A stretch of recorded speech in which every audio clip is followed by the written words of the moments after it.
de las asas intestinales, ¿no? Porque ustedes van a ver todo el manto del epiplón mayor cubriendo las asas intestinales delgadas, lo cual a veces no ocurre cuando uno lo hace con cirugía convencional.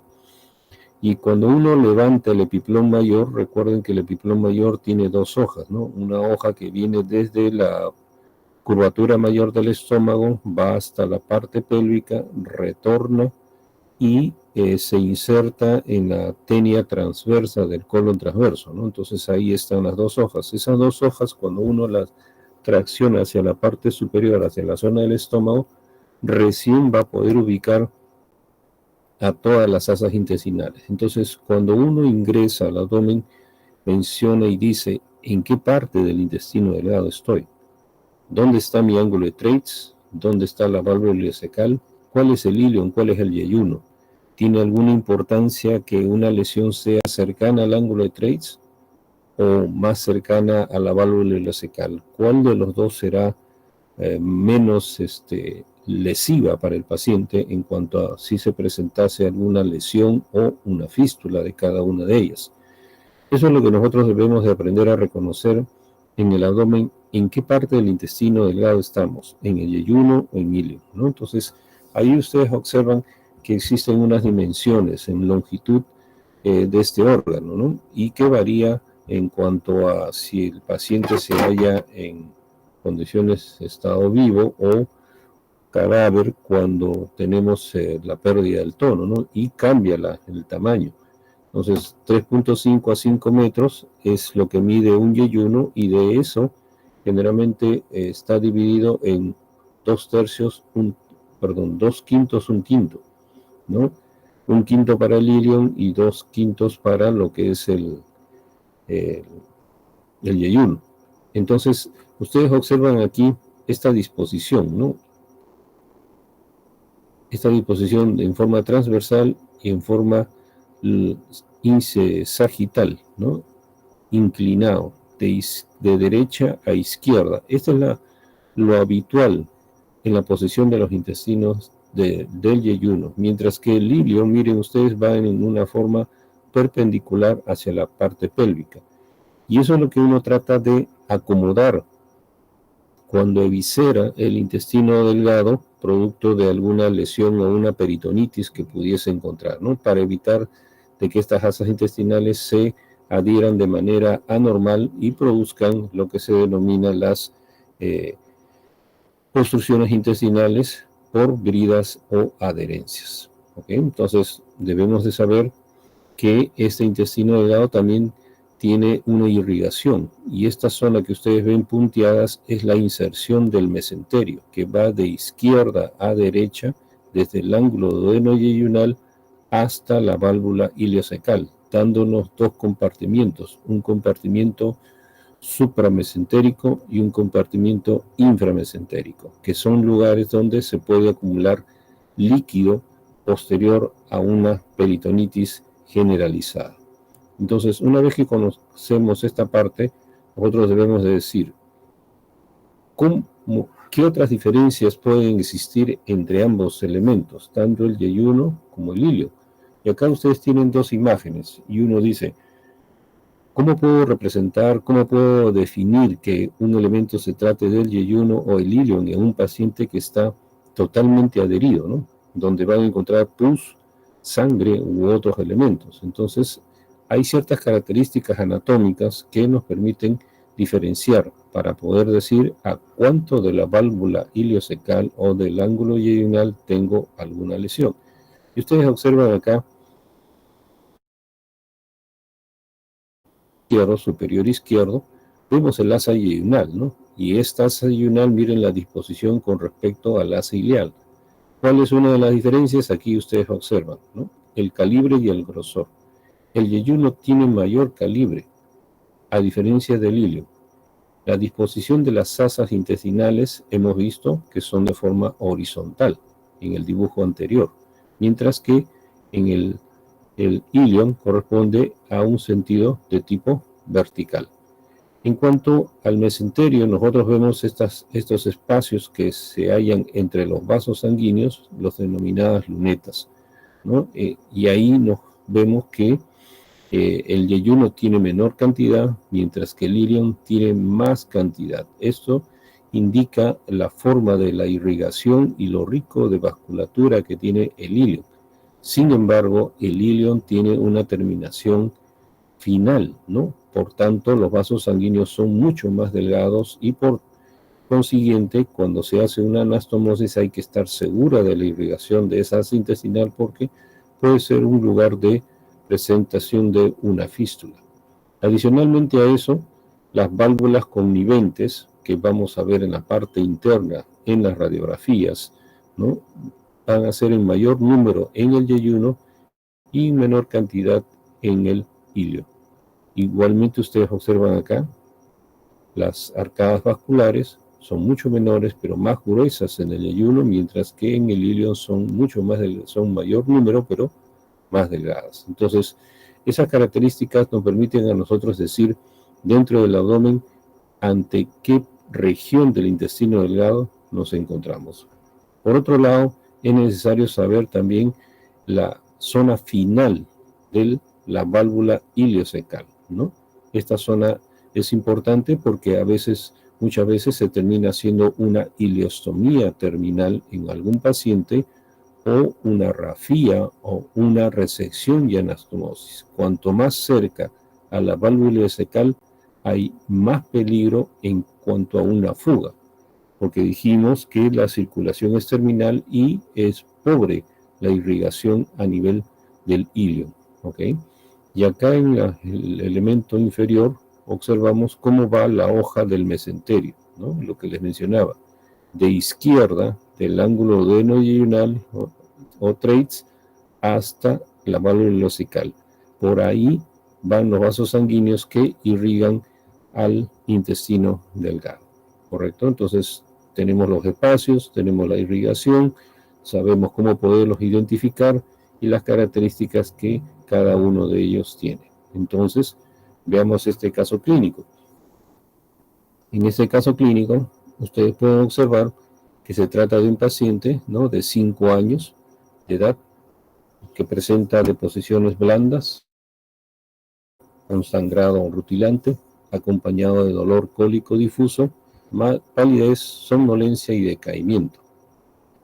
Los padres mencionan que desde hace 7 meses presenta el cuadro similar, habiendo sido llevado a un hospital donde le hicieron una colonoscopía y una transfusión de sangre, pero no llegaron a ningún diagnóstico. Regresa a la emergencia y el paciente presenta signos de hipotensión y taquicardia.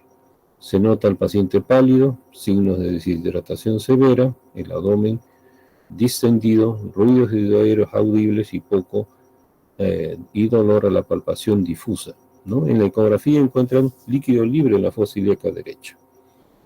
A la radiografía, ustedes van a observar asas intestinales distendidas, igual que el estómago, heces en el colon, ausencia de aire en el recto y neumoperitoneo subdiafragmático. El examen de laboratorio nos menciona que tiene 10 gramos de hemoglobina y las demás constantes hallamos acidosis metabólica leve. Es evaluado por cuidados intensivos, ¿no?, y otras especialidades, quienes le dan un diagnóstico de un shock hipovolémico y séptico o un abdomen, por lo que se decide iniciar la fluidoterapia y demás tratamientos hasta una laparoscopía diagnóstica. Entonces miren cómo ese paciente de una edad pequeña debuta con un cuadro de abdomen agudo, ¿no? Ustedes están observando muchas de los signos y síntomas que presenta un paciente de abdomen agudo de características de origen hemorrágico, ¿de acuerdo? Pero observamos que es pequeño, ¿no? 5 años de edad. Entonces uno se pone a pensar, ¿qué patología de esta edad me puede dar sangrado, ¿no?, de esta magnitud? Y que además de eso se encuentre en un estado de hipotensión con tendencia a un shock, ¿no?, produciendo líquido libre en la barriga, ¿no?, en la fosa ilíaca derecha. Entonces, lo primero, a lo que uno le viene a la cabeza es la apendicitis aguda, pero ¿cómo una apendicitis aguda puede producir trastornos hipovolémicos? No es la presentación usual. ¿de acuerdo? Entonces, más aún presentando neumoperitoneo. ¿Podrá dar la apendicitis? Sí lo puede dar. Son casos raros, puede presentar neumoperitoneo en el abdomen, pero el cuadro clínico, ¿no? Entonces, nosotros tenemos que pensar qué patologías de esa edad me podrían dar, digamos, un shock y hemorragia.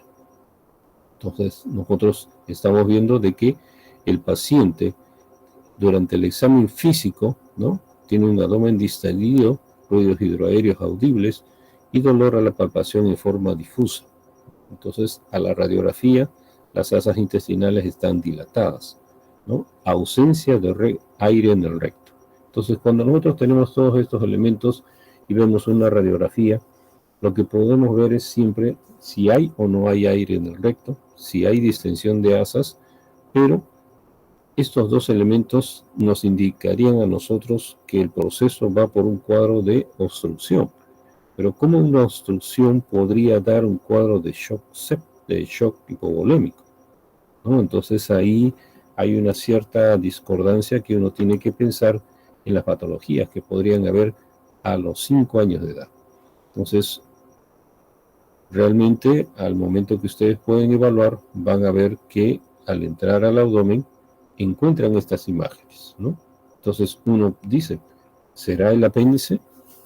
¿No? Muy parecido al apéndice. Ustedes ven una zona longitudinal, ¿no?, que da la impresión de que fuera el apéndice. Sin embargo, llama la atención de que acá tienen las asas intestinales y es una prolongación casi del asa intestinal. Entonces, hay una patología que es muy frecuente en los niños, ¿no?, en los cuales ustedes van a encontrar que el paciente puede debutar con un cuadro que se denomina el divertículo de Meckel, ¿de acuerdo? Este divertículo de Meckel, vamos a ver que tiene ciertas consideraciones. Es muy importante porque puede producir muchas complicaciones, ¿no? Y en este caso está debutando con un shock hipovolémico en el niño. Entonces, recordar que el divertículo de Meckel es un órgano, un elemento verdadero porque tiene las capas, es el único divertículo verdadero del abdomen, los demás todos son falsos, ¿de acuerdo? Entonces, ¿dónde lo vamos a hallar? Como ustedes han visto en la imagen, en el borde antimesentérico. Esta es la parte mesentérica en el borde antimesentérico del intestino. Y tiene algunas características que nos hace pensar en una situación de tipo de alteración embriológica, ¿no? Entonces aquí ustedes pueden observar que tiene el mismo tejido que el ilion, pero también puede tener mucosa ectópica de otros elementos, por ejemplo la gástrica, pancreática, duodenal, endometrial, hepatobiliar, colónica, es decir, cualquier tipo de tejido podría estar, y en base a eso es que estos tejidos, como ustedes sabrán, pueden producir cualquier tipo de complicaciones, ¿no? Entonces, una perforación, un sangrado, cálculos en esa zona. Entonces, puede presentarse de esa manera. Pero, ¿qué sucede? ¿Por qué se presenta normal este problema? Y es por una alteración en la obliteración del conducto vitelino o el ónfalo mesentérico. Recuerden ustedes que en la etapa embrionaria este elemento está unido hacia la zona del ombligo y por ahí reciben toda la irrigación de parte de la madre, ¿no? En etapa, una vez que nace, esto debería de regresionar y desaparecer y volver a su forma habitual del adulto, pero en algunos casos persiste y persiste como si fuese similar a un apéndice secal, ¿correcto? Entonces, en la mayoría de los pacientes es silente, no produce síntomas, pero puede presentarse en una amplio grupo etario, ¿no? Desde los bebés hasta los mayores de edad. Y de acuerdo a lo que desarrolle, puede darnos obstrucción mecánica, sangrado digestivo bajo, invaginación, inflamación, diverticulitis, puede estar dentro de una hernia inguinal y puede dar la famosa hernia de Littré. Y acá ustedes observan, ¿no? Al no haber desaparecido esta unión, se convierte en un elemento fijo, ¿no? Que puede ser un trayecto fibroso, que puede ser una fístula, ¿no? Que puede ser un quiste, y esto hace de que el intestino pueda volvularse sobre este elemento fijo. Entonces las complicaciones pueden ser obstrucción, hemorragia, inflamación, diverticulitis, perforación, tumores e inclusive, miren, litiasis. Y esto en razón del tejido que tienen esta estructura. Hemos visto que podía tener hepato biliar, ¿no? Entonces aquí también observamos que al persistir una especie de una brida, va a servir de punto fijo para que el intestino pueda volvularse, pueda girarse o pueda presentarse dentro de un saco herniario inguinal, dando la famosa hernia de Littré. ¿De acuerdo? Entonces, estas son formas como el divertículo de Meckel puede producir una obstrucción.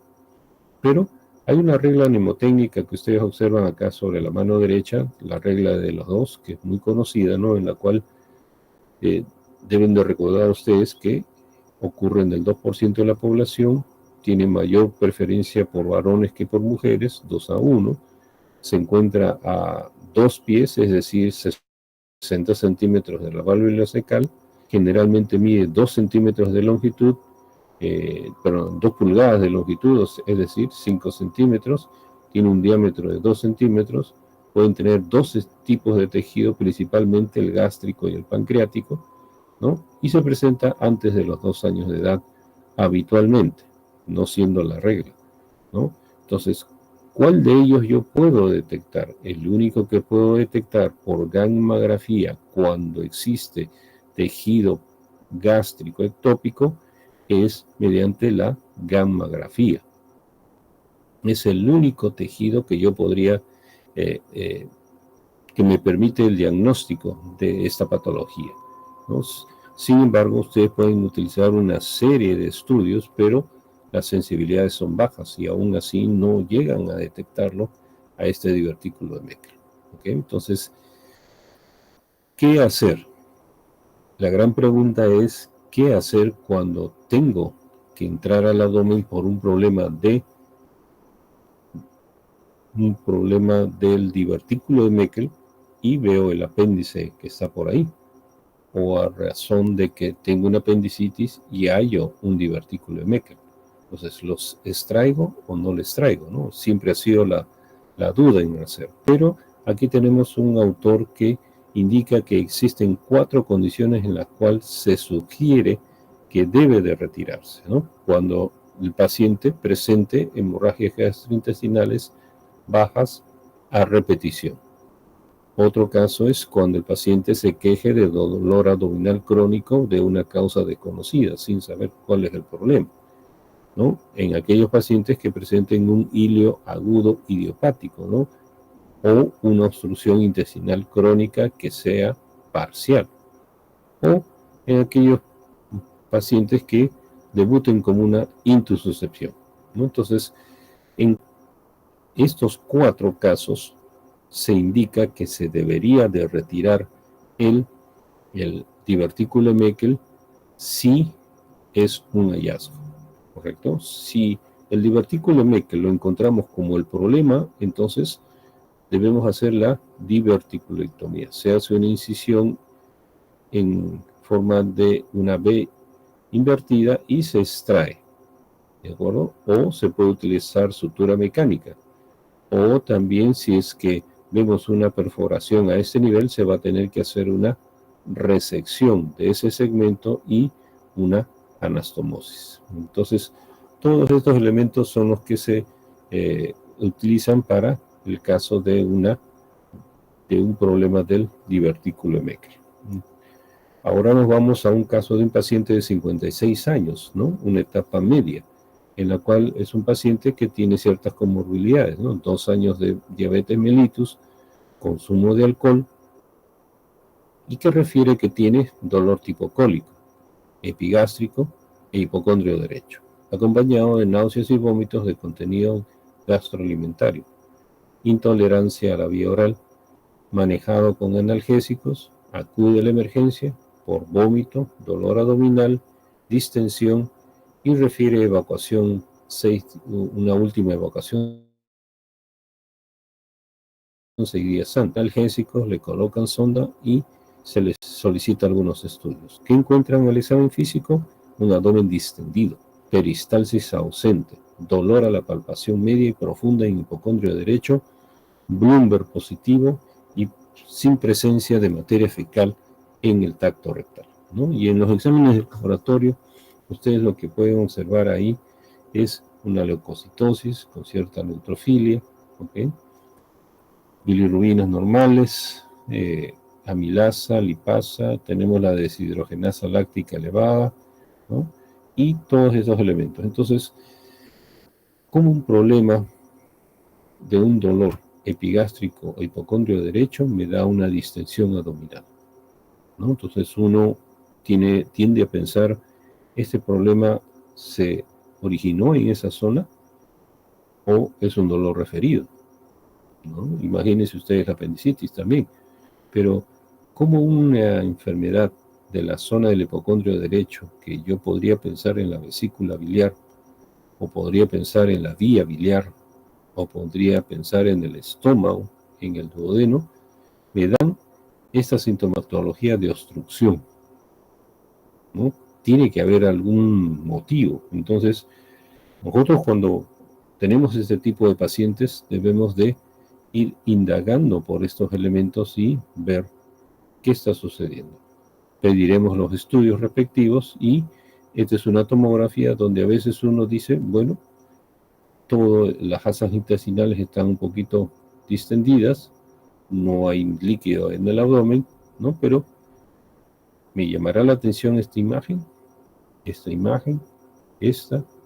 o esta de acá, ¿no? Entonces, si uno se percata bien de la imagen, vamos a ver que hay diferentes tonalidades, ¿no? Y ustedes aquí observan esta imagen de aquí, ¿no? Está ubicado en el lado derecho, ¿ok? Y lo que muestra la tomografía es una imagen hiperdensa, ¿no? En fosa ilíaca derecha, pero sin líquido ni aire libre. Entonces, cuando hacen la laparotomía, encuentran una fístula colecisto duodenal y un lito impactado en el ilio. Entonces, se hace la exéresis, la extracción de ese cálculo, y se observa que el cálculo mide de 6 por 6 centímetros, ¿no? Sin complicaciones. Entonces, uno piensa, dice, perfecto, empezó con dolor en en el hipocondrio derecho, da un cuadro obstructivo y es la posibilidad. Y ustedes acá tienen la razón de ser, ¿no? Porque una vesícula con problema de cálculos puede darme una obstrucción intestinal. Y observan la presencia de las fístulas, ¿no? Entonces, las vesículas pueden dar fístulas al duodeno, al estómago o al colon transverso, ¿no? Entonces, el cálculo va a migrar a lo largo de todo el intestino y va a llegar a la zona más estrecha, como hemos dicho, el ilio, ¿no? Por el diámetro del ilio. Entonces, ahí se va a impactar la piedra. Pero esta piedra mencionaban que era de 6 por 6 centímetros. Entonces, ¿cuánto mide el diámetro a nivel de la válvula ileocecal del ilio? ¿No? Nosotros tenemos que mide aproximadamente 2.5. Y son ese tipo de piedras las que pueden producir la obstrucción a nivel de la válvula ileocecal. Entonces, pero este ilio biliar no es muy frecuente, ¿ok? Entonces, vamos a ver aquí que llega generalmente casi a un 25% de los casos de pacientes, pero adultos mayores, ¿de acuerdo? 30% de la población que tiene coledocolitiasis tiene solamente esta posibilidad de 0.3 a 0.5% de estos 30% de la población va a desarrollar el ilio biliar. Entonces no es muy frecuente, pero sí deben de tener presente ustedes, paciente con dolor en el hipocondrio derecho asociado a signos de obstrucción, podríamos estar presentes ante un hilo biliar. Entonces acá mencionan, ¿no?, que los cálculos tienen que ser mayores de 2 centímetros. Hemos dicho que a este nivel más o menos 2.5 centímetros, ¿de acuerdo? Pero no solamente son los únicos lugares, puede impactarse a nivel del estómago y el duodeno, pero arriba en la zona duodenal también va a producir, ¿no? Y cuando se obstruye aquí, lógicamente el diámetro del duodeno es mucho mayor que el del ilio. Acá normalmente hay 3 a 3.5 centímetros de diámetro. Entonces, cuando se impacta a nivel del duodeno, va a producirnos lo que se llama el síndrome de Bouberet, ¿no? O sea, es un elemento de obstrucción intestinal alta. ¿Puede producirse en el colon? Sí, pero es raro. ¿Qué tendría que haber? Tendría que haber algo de patología en el colon, como un Crohn, que podría producir problemas de estrechez, o una TB, ¿no?, o una colitis ulcerosa, que producían estrecheces a nivel del intestino, sobre todo del lado izquierdo, llevando como consecuencia a que cálculos mayores de 3.5 pudiesen obstruir esa zona, ¿correcto? Entonces, ¿cómo debuta? Debuta generalmente de 3 maneras: agudo, crónico o subagudo, ¿no? La aguda es la que más observamos con mucha más frecuencia, ¿no? Paciente que viene con dolor en el hipocondrio derecho, pero que a las pocas horas tiene náuseas, vómitos y distensión. Entonces, esa es la forma constante de presentarse, ¿no? Miren la radiografía. ¿Puedo ver la piedra? Sí, puedo ver la piedra. Entonces, eso me da pie para buscar la triada de Rigler. ¿Dónde está Rigler? La piedra en la fosa ilíaca derecha, sin, ¿no?, niveles hidroaéreos y neumobilia. ¿Por qué hay neumobilia? Porque hay una comunicación entre la vesícula biliar y el tubo digestivo, ¿no? Normalmente no hay aire en la vía biliar, ¿correcto? Pero esta radiografía solamente tiene una sensibilidad de 43% de sensibilidad. O sea, no nos llega a dar siempre un diagnóstico, pero es la primera elemento que debemos de pedir.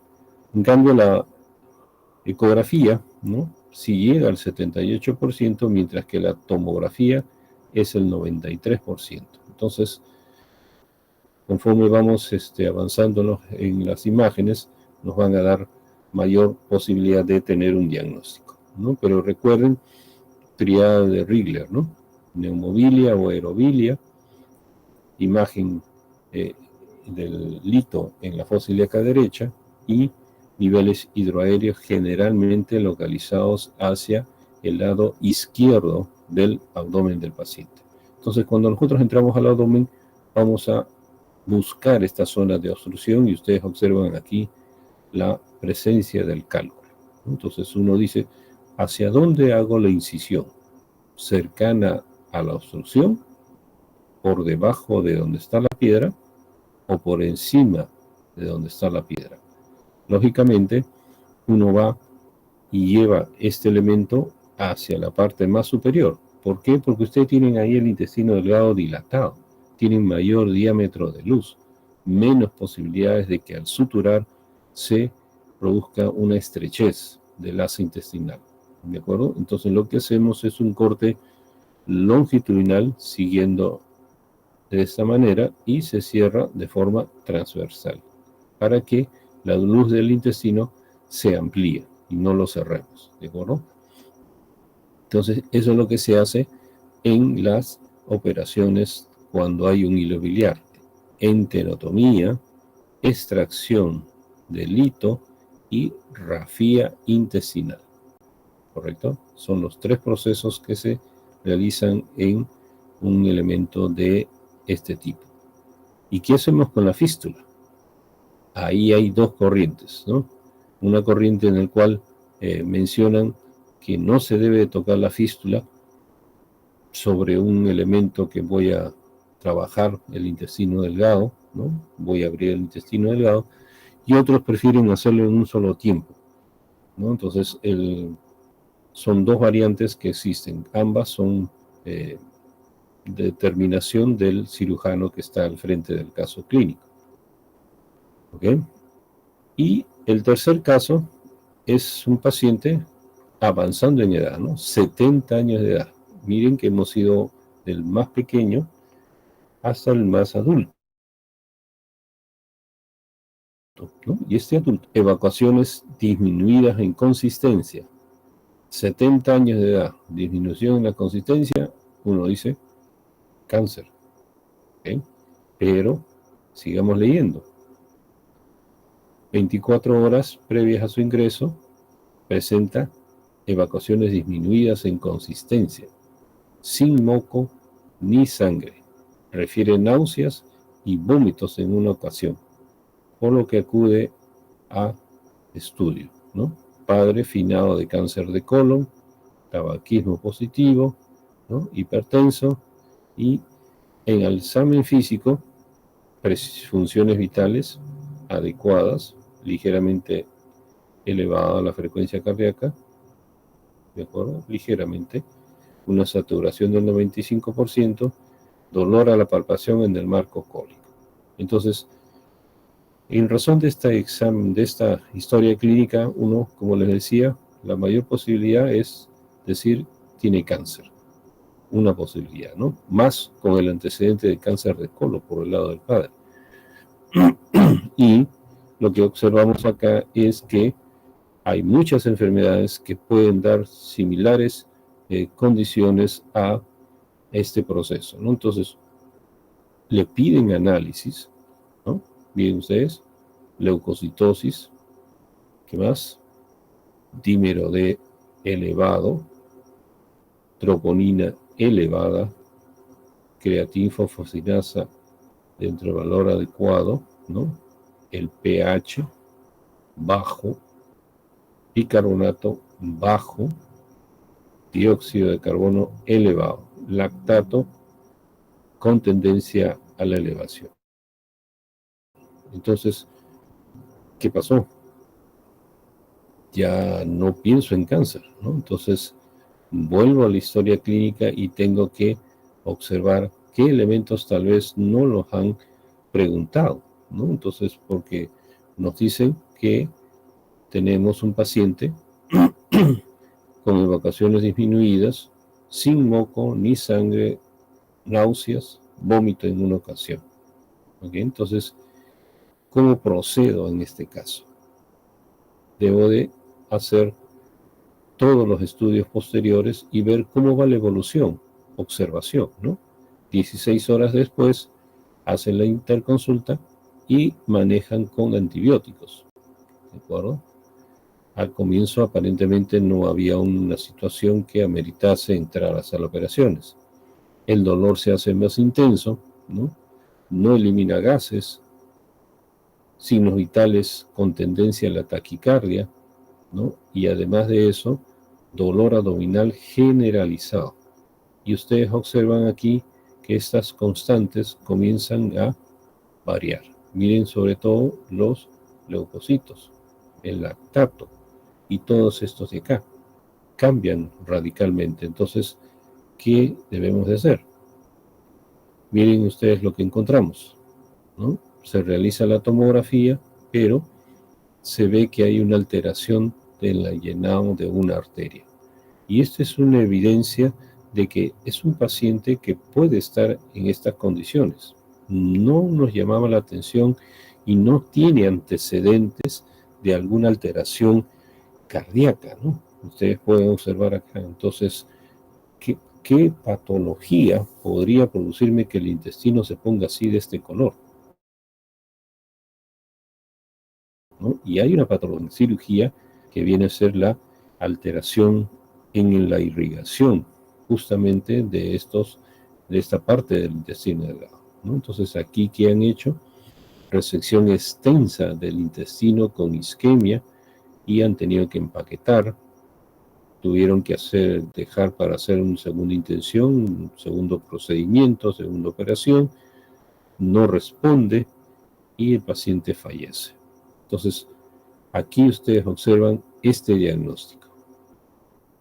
¿Y qué es la isquemia mesentérica? ¿no? La isquemia mesentérica, ¿no?, es un elemento, es una enfermedad, una patología que va a depender mucho del segmento, de la longitud y del órgano afectado, intestino delgado, intestino grueso. Pero su causa puede estar en relación a que puede ser de tipo arterial, venosa o a una vasoconstricción. Y puede presentarse en forma aguda y crónica, ¿de acuerdo? También se le divide por el grado de compromiso del segmento afectado. Y la mortalidad es elevadísima, hasta más del 60%. Entonces, tenemos dos tipos, la isquemia mesentérica crónica y la aguda. ¿Cuál es más frecuente? La crónica, ¿no? Porque la razón de ser, miren, ateroesclerosis en pacientes de edad avanzada y que tengan comorbilidades de fondo, consumo de tabaco, diabetes, intervenciones quirúrgicas cardíacas, alteraciones de los lípidos, ¿no? Y en cambio, en la aguda va en relación a embolismo, infarto, miocardio, fibrilación, todo esto, ¿no? Entonces, cuando ustedes tengan un paciente con hipertensión, tiene problemas de fibrilación, tiene algo cardíaco, ustedes tienen que pensar en esta enfermedad, la isquemia intestinal, porque como ven en la imagen, va a depender del elemento vascular comprometido y podemos ver esta catástrofe abdominal. Imagínense ustedes, este paciente viene totalmente en mal estado general, chocado, ¿no?, con el lactato elevado, pero voy a extraer todo. En el proceso de la extracción en un paciente que está en muy mal estado general, el paciente fallece dentro de sala de operaciones si ustedes piensan en realizar todo esto. Entonces, ¿qué hacer?, ¿no? Entonces, se trata de ubicar el trombo o el émbolo a nivel de la parte arterial. Uno comienza a buscar los vasos sanguíneos, ¿no?, de este tronco y ve dónde hay latido y dónde no hay latido. En algunos casos uno puede hacer una incisión y extraer el coágulo y eso permite parcialmente el pasaje del río sanguíneo, pero en otros casos no se puede ver dónde está el émbolo, ¿no? Imagínense un émbolo pequeño, no lo vamos a poder distinguir. Entonces, se da una segunda oportunidad, que es el denominado second look, y se da tratamiento al paciente para que podamos entrar en mejores condiciones, ¿no? Entonces, aquí ustedes observan de nuevo la isquemia arterial, el embolismo, ¿de acuerdo? Los factores de riesgo cardíacos, netamente cardíacos, ¿de acuerdo? ¿Qué más? Tenemos que no solamente pueden ser trombosis arterial por espasmos, ¿no? Y la clínica va a variar, ¿no? Va a variar. Por ejemplo, todos debutan con dolor abdominal difuso. Esa es la característica de esta patología, con distensión abdominal, ¿correcto? Más raramente signos peritoneales, ¿ok? Pero ustedes encuentran un paciente con enfermedad que está recibiendo anticoagulantes, tiene un problema neoplásico, un problema cirrótico, un paciente que tiene problemas cardíacos, ¿no?, el corazón ha tenido infarto, o tiene fibrilación, tiene arritmia, y ese es lo que llamativo, el antecedente en estos casos clínicos, ¿no? Entonces, el desarrollo de la enfermedad va a producir isquemia en la parte de la pared intestinal, da como consecuencia que se desprende parte de la mucosa, se ulcera y además esto permite que haya una translocación bacteriana hacia los elementos vasculares y se produzca una sepsis, conllevando a veces al paciente al fallecimiento, lo que ocurrió en nuestro paciente. ¿Okay? Entonces, ¿cómo puedo prevenir esta parte? ¿No? Entonces, a veces nos da el tiempo en una segunda oportunidad de poder hacer un estudio tomográfico o angiotomográfico, de tal manera que puedan llegar a esta zona por vía endovascular y extraer el coágulo o el trombo, ¿okay? o el émbolo, ¿no? Entonces, pero lamentablemente muchos de los hospitales no tienen esta posibilidad para hacer cirugía endovascular y, y se tiene que solucionar el tema entrando a la sala de operaciones y tratando de recuperar la mayor cantidad de intestino para el paciente para que pueda sobrevivir, porque si el paciente logra pasar este evento muy crítico, va a quedar, como ustedes comprenderán, con un cuadro de intestino corto. Y eso es otra patología que vamos a observar más adelante. Entonces, ¿qué puedo hacer por mi paciente? Puedo manejarlo de manera antitrombótica, puedo hacer intervenciones quirúrgicas, cardíacas, ¿no? Bypass, endarterectomía, ¿no? Hacer cortes a nivel de los vasos sanguíneos, sacar los coágulos o por vía endovascular sacar el émbolo, mejor si es que a ustedes les da la oportunidad del paciente, si es que tienen a la mano todos estos procedimientos, si no, uno tiene que actuar de la manera anterior, entrando a la sala de operaciones, haciendo la limpieza, el lavado, drenaje y esperar a que ese intestino con las maniobras que uno pueda realizar en sala de operaciones se pueda recuperar. Y en una segunda intención, tratar de ver si esto se ha localizado más pequeño y poder retirar solamente ese segmento comprometido. Pero en algunos casos persiste el problema y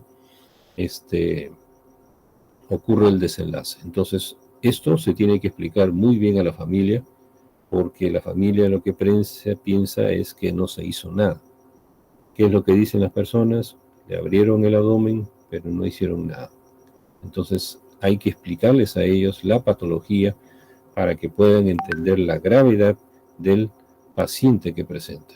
¿Okay? Eso es muy importante de dar la información a la familia. ¿Okay? Ahora tenemos el caso de un paciente de 46 años masculino, de profesión albañil, ¿no? Que tiene 6 meses de evolución, dolor abdominal cólico, a predominio también del hipocondrio derecho y epigastrio. Uno dirá, ¿será similar al anterior caso clínico? Vamos a verlo, ¿no? Pero aquí ustedes observan que tiene deposiciones diarreicas y hematoquesia. Entonces, ¿por qué un dolor en el hipocondrio derecho me puede dar diarrea y hematoquesia? Anteriormente vimos el caso del niño de 5 años de edad que debutó con un cuadro muy similar, ¿no?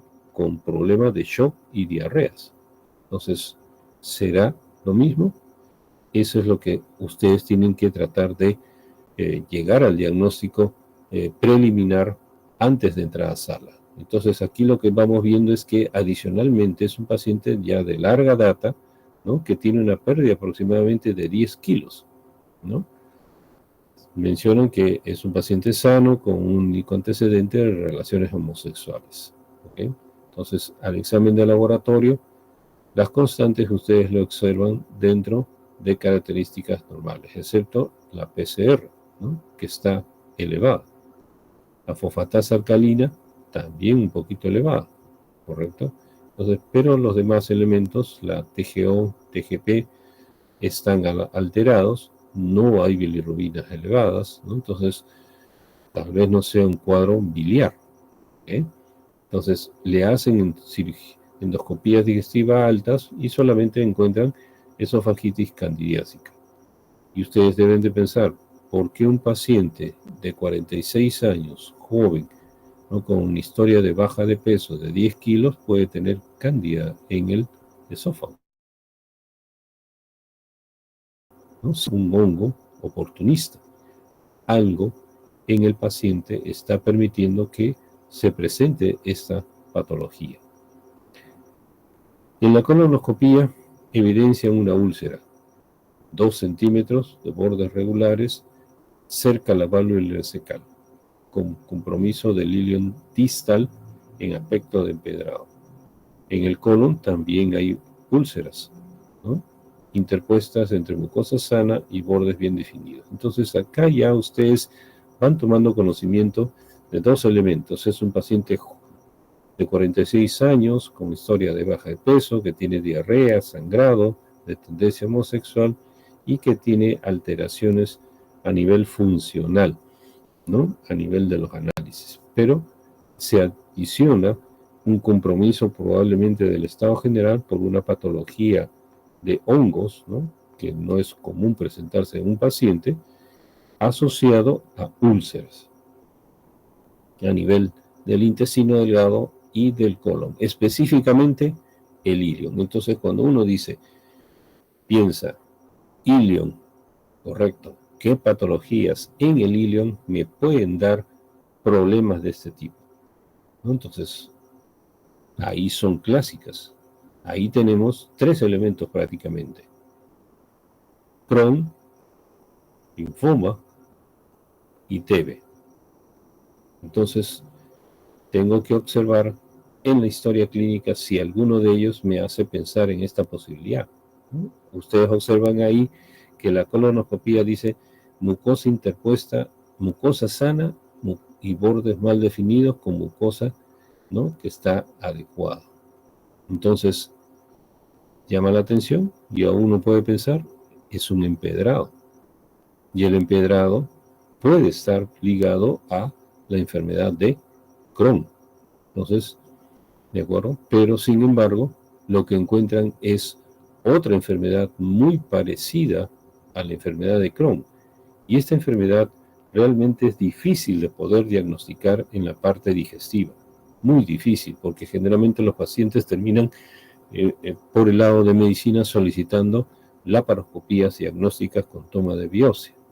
Y esta patología generalmente uno busca en la parte respiratoria, que puede haber, que sea un foco secundario, ¿no? Muy raro es que sea un foco primario, es muy infrecuente. Entonces, a veces en el pulmón no hay nada, ¿no? Y de todos estos elementos, ustedes ven que solamente el 4% cuando tienen este problema de la tuberculosis compromete al abdomen, porque hay otros lugares que son más frecuentes. Entonces, miren ustedes la gama de síntomas que dan esta patología, ¿no? Dolor abdominal, fiebre, diarrea, pérdida de peso, anorexia. Muy parecido a un Crohn, muy parecido a un problema canceroso, un linfoma u otra enfermedad, ¿no? Entonces, pero siempre deben de tener en la mente estos 3 elementos.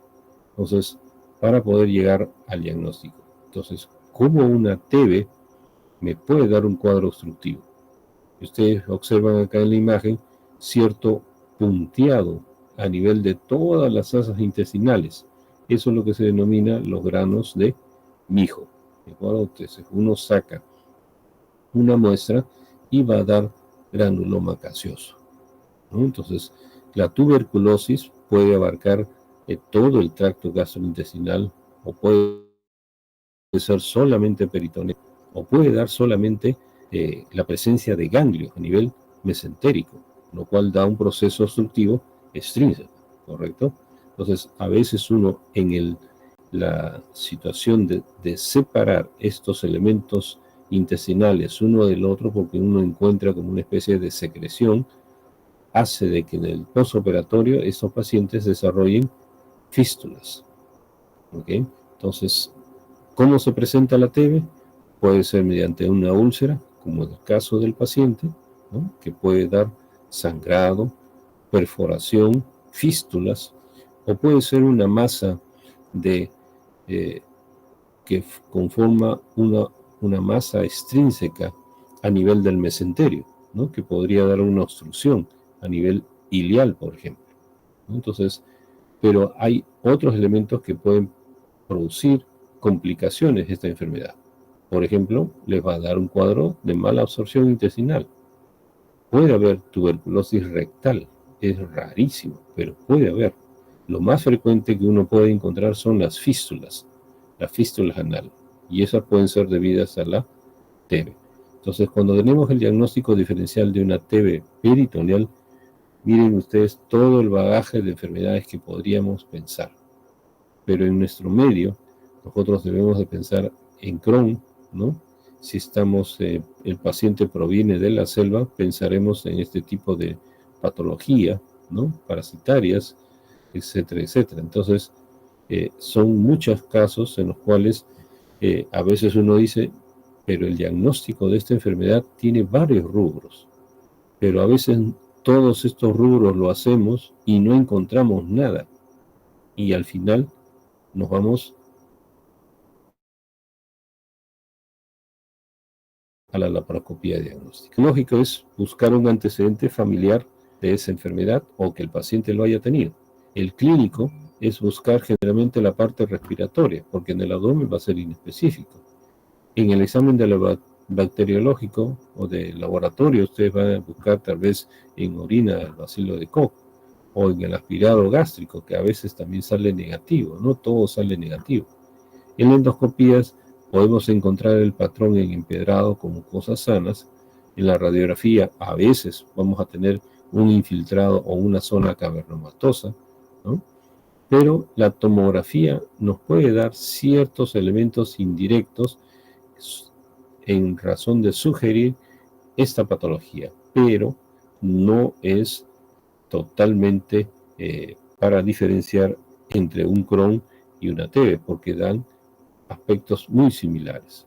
Entonces nos quedamos con la alternativa 6 y 7, que es cirugía con laparoscopía diagnóstica, ¿no? Entonces,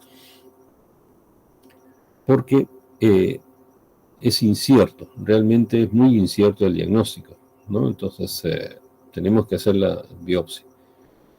Cuando entramos a la sala de operaciones podemos observar todas estas adherencias y uno lo que trata en ese momento es de separar todas las asas intestinales, pero el peligro son las fístulas. Fístulas que se pueden presentar en ese momento, pero que son muy susceptibles al tratamiento antituberculoso. Ustedes le dan y en 48 horas de la fístula desaparece, ¿correcto? Pueden haber complicaciones, como ustedes observan aquí, miren, obstrucción intestinal, fístulas entre una asa y otra, se perfora el intestino o puede haber sangrado, ¿correcto? Entonces, parecida a la tuberculosis es la que vamos a ver a continuación, ¿no? Y miren ustedes que también es un paciente de edad avanzada, ¿no? En el cual refiere igual epigastralgia como el otro, no en el hipocondrio derecho, pero sí molestias urentes en esa zona, acompañado de diarrea y constipación y fiebre, parecido al otro, además de hematoquesia. Por eso les decía, son enfermedades casi hermanas, como le dicen, ¿no? Siempre es una u otra y a veces son difíciles de diagnosticar. En este caso, utilizaron la cápsula endoscópica para ver estenosis de una zona a nivel del ilion terminal, donde se ubica con mayor frecuencia úlceras, ¿no? Sin sangrado. Ahí diagnostican enfermedad de Crohn. Le dan tratamiento, ¿no? Pero al no haber respuesta, tienen que hacer una hemicolectomía derecha más una anastomosis.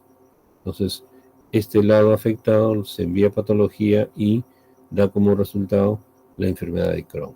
¿Okay? Entonces, esto me hace recordar un paciente joven que fue operado en otro hospital de aproximadamente 20 años de edad.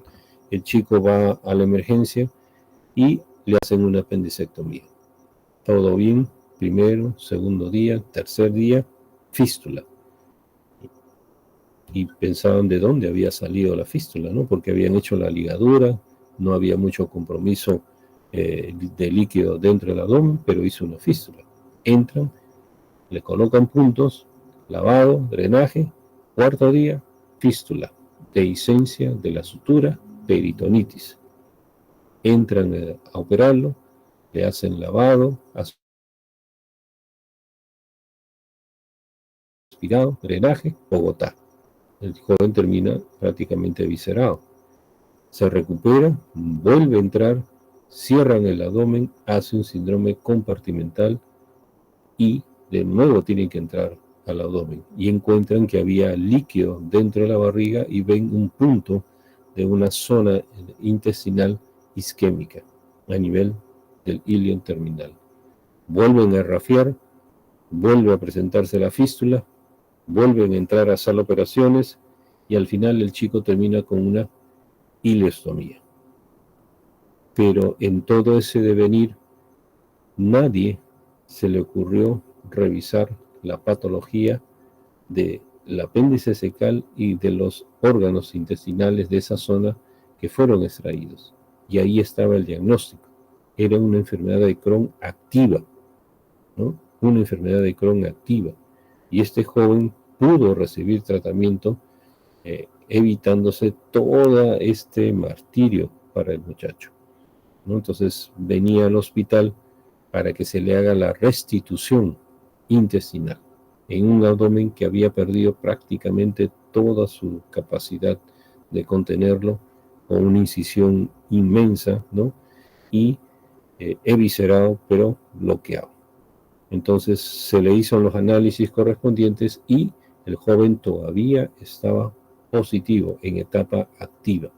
Entonces lo que se dio por el momento era que tenía que recibir tratamiento para que después, una vez que se haya inactivo la enfermedad, poder entrar y hacer la resección y anastomosis de toda la zona donde estaba comprometido la alteración. Entonces, fíjese usted, ¿no? Y ver qué anormalidades podemos encontrar en el acto quirúrgico. Si el apéndice cecal está normal, no poner que es una cosa diferente, ¿no? Buscar la patología, buscar enfermedades que puedan solucionar. Por eso yo siempre les digo, a nivel del ilion, ustedes deben de ver cómo está el mesenterio. ¿Hay ganglios? Si hay ganglios, tienen que sacar una muestra. Si ustedes ven una masa, tienen que sacar una muestra. ¿De acuerdo? Porque en esa zona, ya les digo, Crohn, linfoma, ¿de acuerdo? Son los elementos que pueden desarrollarse en esta localización. Entonces, esta enfermedad de Crohn, como ustedes observan aquí, tiene dos picos, uno en la etapa joven, 15 a 30 años, y otra en la etapa de 60 a 70 años. Es una distribución bimodal, ¿no? Pero estos pacientes debutan generalmente con cuadros de mala absorción, ¿no? Mala absorción por diferentes elementos, diferentes alteraciones, pero puede haber diarrea, sangrado, ¿no? Entonces, si uno dice diarrea, sangrado, anemia, debe, lo más frecuente en pensar, ¿no? Pero se ve que hay Crohn en mayor cantidad. Entonces, ¿qué podemos encontrar? La presencia de úlceras, que pueden ser superficiales o úlceras profundas, ¿no? Podemos encontrar también alteraciones, como ustedes ven acá, en la colonoscopía, el famoso empedrado, ¿no? Zonas de tejido normal y zonas de tejido alterado. Entonces, pero cuando yo hago la colonoscopía, tengo que diferenciarlo de la otra enfermedad que también es muy parecida al Crohn, que es la colitis ulcerosa. No respeta nada, todo toma. En cambio, la colitis generalmente es más ceñida al colon. ¿Okay? Entonces, ¿qué otra diferencia principal? El Crohn produce fístulas perianales, la colitis no. La colitis puede ir a cáncer con mayor frecuencia que el Crohn. ¿De acuerdo? Entonces, todas estas son algunas pequeñas diferencias que podría hacer pensar en una u otra patología, pero siempre van en el diagnóstico diferencial entre ellas. Entonces, miren ustedes todo lo que hay que dar a este tipo de pacientes, ¿no? ¿Cuáles son los objetivos de la cirugía? Aliviar las complicaciones y contribuir a una mejor calidad del paciente. ¿De acuerdo? Entonces, ¿cuáles son las dificultades técnicas durante la cirugía? ¿Dónde están los fístulas, las masas, los mesos engrosados, ¿no? Las adherencias, ¿no? Todo esto hace de que sea un tratamiento muy, muy complejo el del Crohn. Entonces, ¿qué van a ver con más frecuencia? Las adherencias postoperatorias. ¿Okay? Entonces, este tipo de pacientes generalmente recidiva en el lugar donde se hizo la anastomosis, ¿no? ¿Y qué puede producir en algunos pacientes? La estrechez, como ustedes observan aquí, estrecheces y no vamos a sacar todo el ácido intestinal, todo un tremendo segmento. Entonces se tiene que hacer estas secciones, ¿no? Y plastías, ¿no? Se hace el corte longitudinal y se cierra transversal, lo que se denomina la estricturoplastia.